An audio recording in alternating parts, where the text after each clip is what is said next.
बिस्मिल्लाहिर्रहमानिर्रहीम। मैं एक पाकिस्तानी मुजाहिद कमांडो जो भारतीय खुफिया एजेंसी रा की सफ़ों में घुसकर पाकिस्तान के खिलाफ भारतीय रा के नापाक अज़ाइम को कैसे नाकाम बनाता रहा। मेरी ये सच्ची दास्तान सुनने के लिए गाजी चैनल के साथ जुड़े रहें और मेरे इस चैनल को सब्सक्राइब करना ना भूलें और साथ लगे बेल आइकन को भी दबा दें ताकि मेरी हर नई वीडियो आप तक बिला तखीर पहुँचती रहें।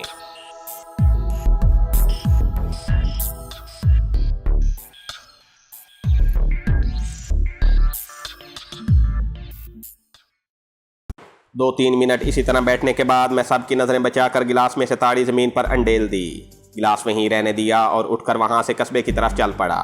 कस्बे में एक बड़ा मंदिर था। ये शिवांती देवी का मंदिर था। सारा दिन मैंने उसी मंदिर में गुजार दिया। दोपहर को कस्बे में एक विष्णु ढाबे में जाकर खाना खाया और वापस मंदिर में आकर एक दरख्त के नीचे लेट गया। रिवाल्वर को थोड़ी थोड़ी देर बाद हाथ लगाकर देख लेता था। मुझे यकीन था कि कालिया रात को शराब खाने में ज़रूर आएगा, क्योंकि उस वक्त उसे सारे दिन की कमाई का हिसाब देखना होता था। लेकिन मैं शाम होते ही शराब खाने की तरफ चल पड़ा। मैं कालिया को अंधेरा होने से पहले भी एक नज़र देख लेना चाहता था। एक मंसूबा मैंने ज़हन में सोच लिया था। मंसूबा कोई इतना पुरअसरार और पेचीदा नहीं था। मुझे कालिया को शराब खाने से कुछ दूर दरिया की तरफ ले जाना था। इसके बाद उसका काम तमाम कर देना था और फिर वहाँ से फ़रार हो जाना था।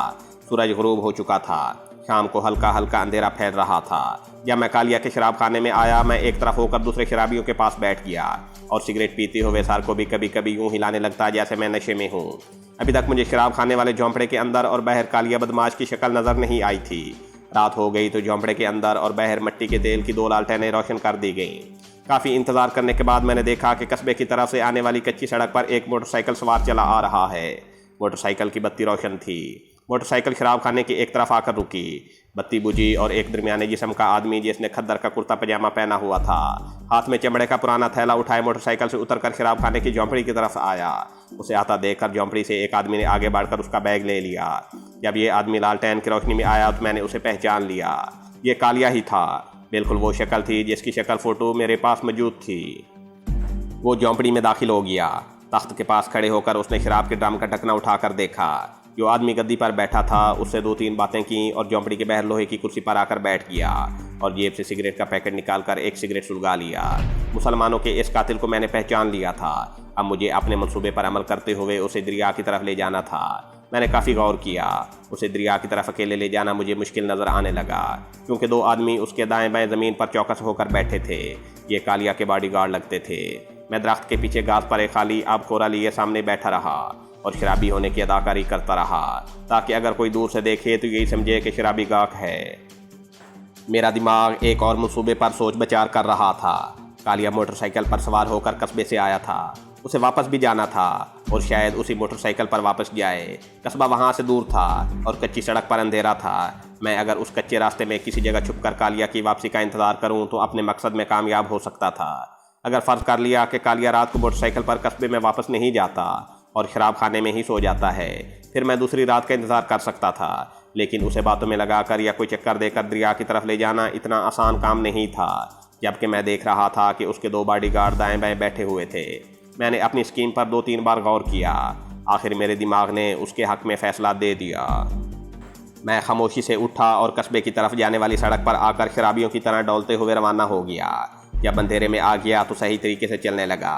उस कच्चे रास्ते के दोनों जानिब खेत थे जिनमें ऊंची फसल उगी हुई थी। ये फसल मेरे लिए बड़े उम्दा छुपाव का काम दे सकती थी। कस्बे और शराब खाने के आधे रास्ते में आकर मैं सड़क से हटकर एक खेत की मीट पर अंधेरे में बैठ गया। यहाँ से मुझे शराब खाने की लालटेन की टिमटिमाती रोशनी नज़र आ रही थी।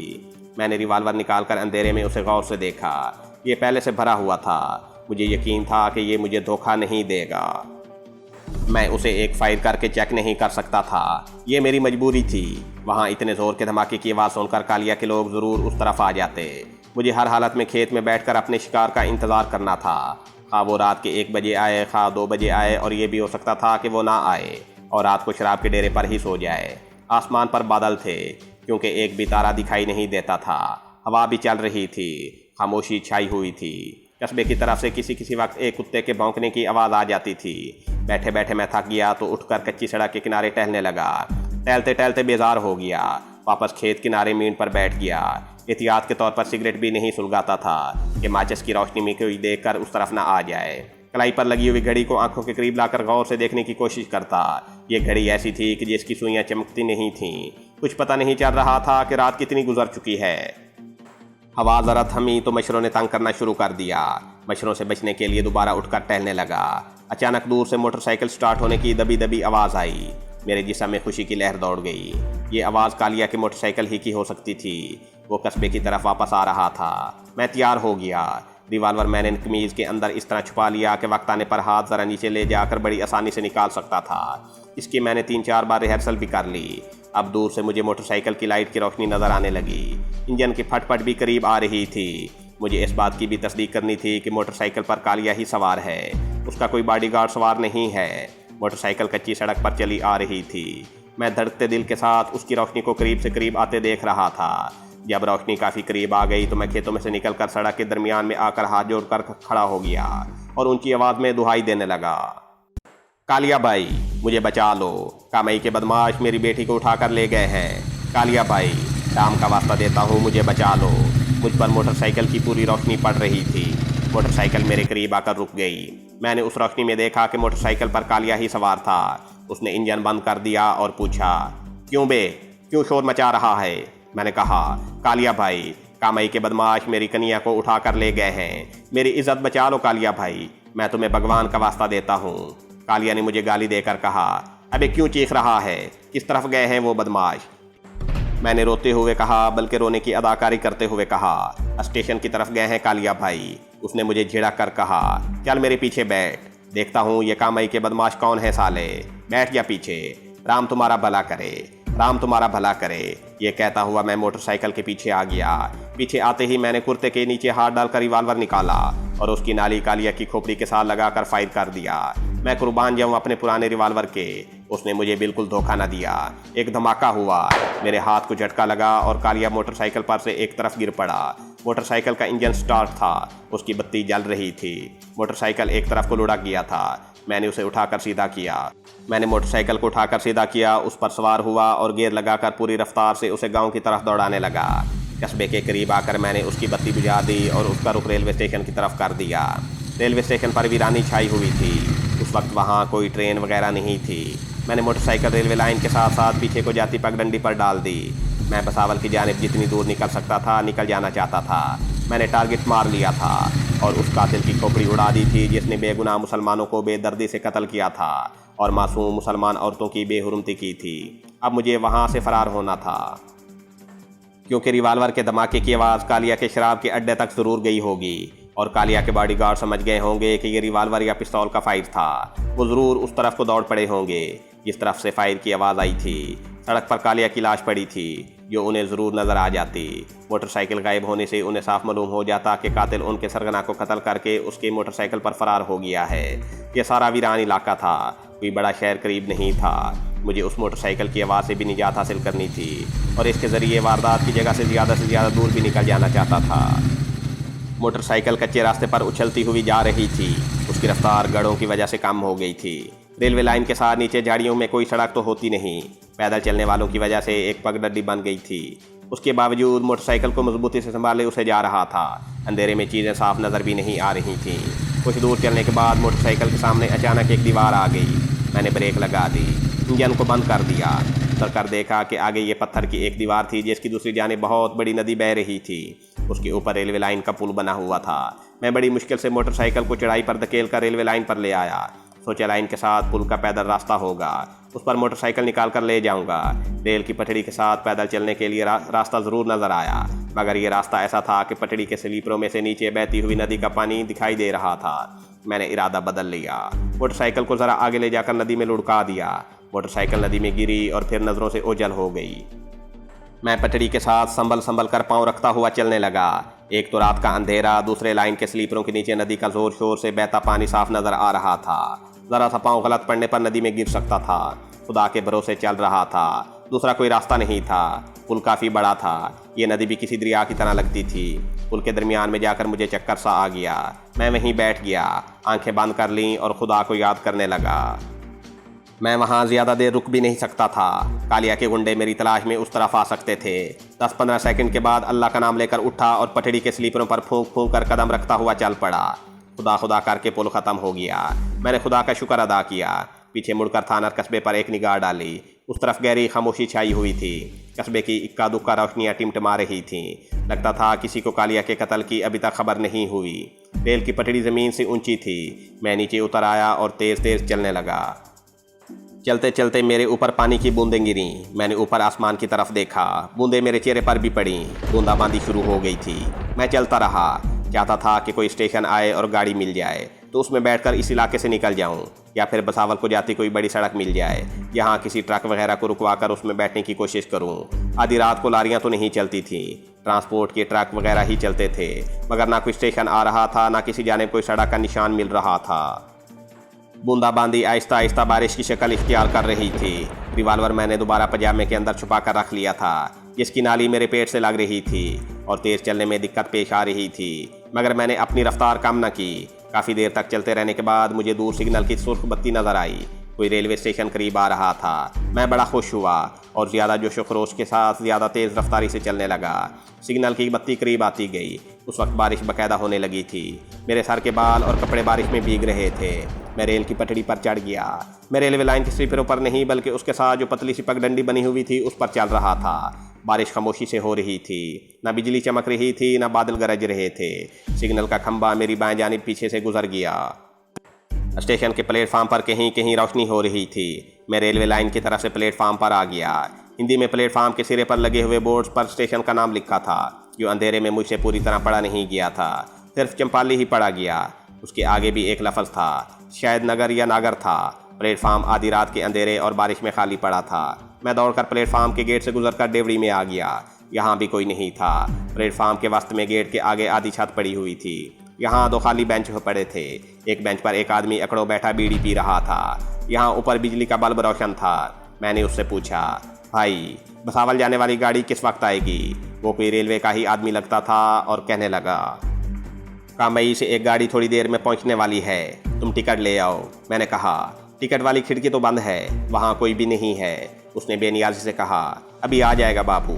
मैंने सोचा कि बगैर टिकट ही ट्रेन में बैठ जाऊंगा। रास्ते में टिकट चेकर आया तो जुर्माना अदा कर दूंगा। इतने में मुझे स्टेशन की डेवड़ी की तरफ से खिड़की खुलने की आवाज़ आई। मैंने मुड़कर देखा।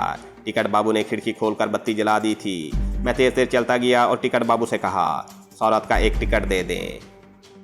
वो बोला, ये गाड़ी सिर्फ बसावल तक ही जाती है। मैंने कहा, चलें बसावल का ही टिकट दे दें। 3rd क्लास का टिकट लेकर मैंने जेब में रखा और प्लेटफार्म पर आकर गाड़ी का इंतज़ार करने लगा। मुझे बड़ी खुशी हुई जब थोड़ी देर बाद ही थानर कस्बे की जानिब से, जिधर मैं कालिया गुंडे का खून करके आ रहा था, ट्रेन के इंजन की सीटी की आवाज़ आई। बेंच पर जो आदमी बैठा हुआ था उसने नींद भरी आवाज़ में कहा, बाबू जल्दी से ट्रेन पर चढ़ जाना, यहाँ ट्रेन 2-3 मिनट ही ठहरती है। उस इलाके में कोयले से चलने वाले इंजन भी चलते थे। शायद इसलिए भारत के उस इलाके में कोयला बहुत निकलता था। दूर से इंजन की रोशनी करीब आ रही थी। फिर छक छक करती रेलगाड़ी प्लेटफार्म पर आकर रुक गई। मैं प्लेटफार्म पर गेट के ऊपर जलते बल्ब की रोशनी में खड़ा था और मुझ पर खूब रोशनी पड़ रही थी। मेरे ऊपर प्लेटफार्म की छत थी, जिस पर बारिश की बूंदें शोर मचा रही थीं। ट्रेन के डब्बों में खूब रोशनी हो रही थी। डब्बे एक एक करके आहिस्ता आहिस्ता गुजरते गए। फिर ट्रेन रुक गई। मैं एक डब्बे के दरवाजे की तरफ बढ़ा ही था कि अंदर से 4-5 आदमी उठकर दरवाजे की तरफ बढ़े। मैं रोशनी में खड़ा था। अचानक उनमें से एक आदमी ने चिल्ला कर कहा, यही है वो आदमी। मैं बौखला सा गया। मैंने उस आदमी को देखा। मैंने उसे पहचान लिया। ये वो आदमी था जो कालिया के शराब के अड्डे पर झोंपड़े में तख्त पर शराब के ड्रम के पास बैठा हुआ था। मैंने उसी से 1 रुपया देकर शराब का अब खोरा लिया था। वो आदमी दूसरी बार चिल्लाया, इसी ने कालिया को कत्ल किया है, पकड़ो इसे। बस फिर क्या था, जैसे वो लोग डब्बे के दरवाजे में से छलांगे लगाकर प्लेटफार्म पर आए, मैंने बसावल की तरफ मुंह किया और प्लेटफार्म पर अंधाधुंध दौड़ पड़ा। कालिया के आदमी भी अंधाधुंध मेरे ताक़ुब में दौड़ पड़े। उनकी आवाज़ें मेरे कानों से टकरा रही थीं। तुम इस तरफ जाओ, बंसी तुम रेलवे लाइन पर हो जाओ, जाने ना देना इसको। प्लेटफार्म की छत पीछे रह गई। मैं बारिश और अंधेरे में दौड़ता चला जा रहा था। फिर प्लेटफार्म भी ख़त्म हो गया। आगे प्लेटफार्म की ढलान थी। उससे आगे रेलवे लाइन शुरू हो गई। मैं न पीछे मुड़कर देख रहा था, न दाएं बाएं देखने की फुर्सत थी। बस नाक की सीध में भागा चला जा रहा था। पीछे गुंडों के भागने और शोर मचाने की आवाज़ें बराबर ताक़ुब कर रही थीं, बल्कि अब करीब होती जा रही थीं। मेरा रिवाल्वर इस भाग दौड़ में मेरे पजामे में से खिसक कर नीचे गिर गया था। मेरे पास उसे उठाने के लिए भी वक्त नहीं था। मैं अंधाधुंध भागता जा रहा था। कि पीछे से पिस्तौल का धमाका हुआ। मुझ पर पिस्तौल का फायर किया गया था मगर अंधेरे में निशाना चूक गया था। फिर ऊपर तले 2-3 फायरों के धमाके हुए। मैं घबरा गया, कोई भी गोली मुझे लग सकती थी। मैं दौड़ता हुआ रेलवे लाइन की दूसरी तरफ आ गया। अचानक सामने किसी रेलवे पुल का बहुत ऊंचा और बहुत बड़ा ढांचा अंधेरे में नमूदार होकर मेरे सामने आ गया। ये रेलवे पुल था। पीछे से पिस्तौल के 2 फायर आए। गोलियां पुल के गार्डरों से टकराईं। मैं पुल पर चढ़ गया। ये पुल एक आईनी सुरंग की तरह का था। पुल के साथ एक तरफ पैदल चलने के लिए रास्ता बना हुआ था। मैं उस पर दौड़ रहा था। अब गुंडे भी पुल पर चढ़ आए थे और मुझ पर फायर कर रहे थे। एक गोली मेरे कान के बिल्कुल करीब से होकर गुजर गई। मैं खुशकिस्मत था कि बच गया। दौड़ते दौड़ते मुझे बाएं जानी पुल पर एक बालकोनी नजर आई। ये बालकोनी इसलिए बनाई गई थी कि अगर कोई आदमी पैदल चल रहा हो और गाड़ी आ जाए तो वो वहाँ पनाह ले सके। मैं बालकोनी की तरफ बढ़ा। मैंने दरिया में छलांग लगाने का फैसला कर लिया था क्योंकि पीछे से मुझ पर फायर बराबर आ रहा था। एक गोली बालकोनी की आहनी रेलिंग से टकराई, दूसरी गोली को मुझ पर आना था। मैंने घबरा कर दरिया में छलांग लगा दी। दरिया में गिरते ही लहरों ने मुझे अपने अंदर समेट लिया। मैं चूंकि पुल की बुलंदी से गिरा था इसलिए मैं दरिया की तह तक उतरता चला गया। मैंने सांस रोक लिया था। मैं दरिया के अंदर ही अंदर पानी के बहाव के साथ आगे बढ़ने लगा। मैं हाथ पांव भी चला रहा था ताकि कातलों से जितनी जल्दी जिस कदर हो सके दूर निकल जाऊं। ये दरिया मुझे कहाँ ले जाएगा इस बारे में मुझे कुछ इल्म नहीं था, लेकिन जान बचानी भी ज़रूरी थी। या मेरा सांस ख़त्म हो गया तो मैं तेज़ी से हाथ पांव मारते हुए पानी की सतह पर आ गया। सर बाहर निकाल कर गहरा सांस लिया और अंधेरी रात में जिस तरफ दरिया का बहाव था उसी तरफ तैरने लगा। पिस्तौल की गोलियों की आवाज़ें कुछ दूर तक मेरा पीछा करती रहीं, लेकिन चूँकि गुंडों को कुछ नज़र नहीं आ रहा था इसलिए मैं उनकी गोलियों से महफूज रहा। मैं बड़ा अच्छा तैराक हूँ। तैरने में मैंने बाकायदा ट्रेनिंग ले रखी थी। मैं समंदर में दूर दूर तक तैर चुका था। दरिया में तैरना मेरे लिए मुश्किल नहीं था। वैसे भी अगर आदमी अपने होशो हवास बरकरार रखे तो दरिया में तैरना आसान होता है। दरिया का बहाव आदमी को तैरने में बड़ी मदद देता है। समंदर और तालाब के साकन पानी में तैरने के लिए महारत की ज़रूरत होती है। मुझे दरिया के किनारे रात के अंधेरे में धुंधले धुंधले नज़र आ रहे थे। इतना मैंने अंदाज़ा लगा लिया था कि दरिया का रुख भसावल की तरफ नहीं है और मुझे भसावल की तरफ जाना था। यहाँ से दूसरी ट्रेन पकड़कर मुझे सौरत पहुँचना था। मैंने तैरते तैरते अपना रुख दरिया की दाएं जानिब कर लिया था ताकि दरिया में ज़्यादा से ज़्यादा आगे निकल जाऊँ। इसके बावजूद पानी का बहाव मुझे तेज़ी से आगे लिए जा रहा था। कोई आधे पौने घंटे की जिद्दोजहद के बाद मैंने दरिया के दाएं जानिब वाले किनारे पर पहुँचने में कामयाब हो गया। बड़े दरियाओं के किनारों पर बेशुमार सरकंडे और झाड़ियाँ होती हैं और बाज़ किनारों पर बड़ी ख़तरनाक दलदल भी होती है। ये दलदल आदमी को अपने अंदर खींच लेती है। खुदा का शुक्र है कि वहाँ दलदल नहीं थी, सिर्फ कीचड़ था जिसमें से गुजरकर मैं किनारे पर आकर बैठ गया। मेरा सांस फूल रहा था। मैंने कुर्ते की जेब में हाथ डाला। करेंसी नोट भीग गए थे। मेरा पिस्तौल तो दौड़ते हुए रास्ते में ही गिर गया था। गीले नोटों को मैंने एहतियात से तय करके वैसे ही जेब में रख लिया। जब ज़रा सांस ठीक हुआ तो मैं उठकर मशरिक़ की तरफ चल पड़ा। यहाँ अंधेरे में खेत नज़र आ रहे थे। मैं उनके दरमियान चलने लगा। ये ख़तरा अपनी जगह पर मौजूद था कि कालिया के साथी गुंडे मुझे कत्ल करने के लिए इसी तरफ गए थे। ये पुल का दाएं जाने वाला इलाका था जिस तरफ मैं दौड़ रहा था और मैंने दौड़ते हुए दरिया में छलांग लगा दी थी, मगर मैं पुल से काफ़ी आगे निकल आया था। जितनी तेज़ी से दरिया का तेज़ रफ्तार पानी मुझे आगे ले आया था, कालिया के गुंडे उतनी तेज़ी से यहाँ तक नहीं पहुँच सकते थे। मुझे इतनी मोहलत मिल गई थी कि मैं उन लोगों की पहुँच से दूर रहकर रातों रात किसी ऐसी सड़क पर पहुँच जाऊँ जहाँ से मुझे भसावल जाने वाला कोई ट्रक वगैरह मिल जाए। खेत ख़त्म हो गए। छोटा सा ऊंचा नीचा मैदान आ गया। यहाँ कहीं कहीं दरख्त खड़े थे। एक जानिब दूर 2-3 बत्तियाँ टिमटिमा रही थीं। शायद वहाँ कोई गांव था या शायद वहाँ कोई सड़क थी जिसकी बत्तियाँ दूर से टिमटिमाती नज़र आ रही थीं। मैंने उसी तरफ चलना शुरू कर दिया। कुछ मालूम नहीं था कि रात का क्या बजा था। ये वीरान इलाका था। जंगल नहीं था मगर गैर आबाद इलाका था और दरख्त झाड़ियाँ बहुत थीं। ऐसी जगहों पर रात को सांप और गीदड़ हमला कर सकते थे। खुदा का शुक्र है कि रास्ते में ना कहीं गीदड़ मिले और ना किसी सांप ने हमला किया। आखिर मैं उन टिमटिमाती रोशनियों तक पहुंच ही गया। ये एक छोटी सी पक्की सड़क थी। सड़क पर थोड़े थोड़े फासले पर खंभों पर बल्ब जल रहे थे। इससे ज़ाहिर होता था कि शहर नहीं तो कोई बड़ा कस्बा ज़रूर करीब होगा। मैं सड़क के किनारे किनारे मशरिक़ की समत रुख किए चलने लगा। चलते रहने से मेरे कपड़े अपने आप सूख गए थे। मेरे जिस्म में भरपूर जवानी का खून गर्दिश कर रहा था, इसलिए थकावट महसूस नहीं हो रही थी। लेकिन मैं ये मालूम करने के लिए बेचैन था कि यह सड़क आगे जिस शहर या कस्बे में जाती है क्या वहाँ कोई रेलवे स्टेशन है। सड़क के एक जानिब टीले थे, दूसरी जानिब कभी खेत आ जाते थे, कभी मैदान शुरू हो जाता और कभी झाड़ियाँ ही झाड़ियाँ आ जाती।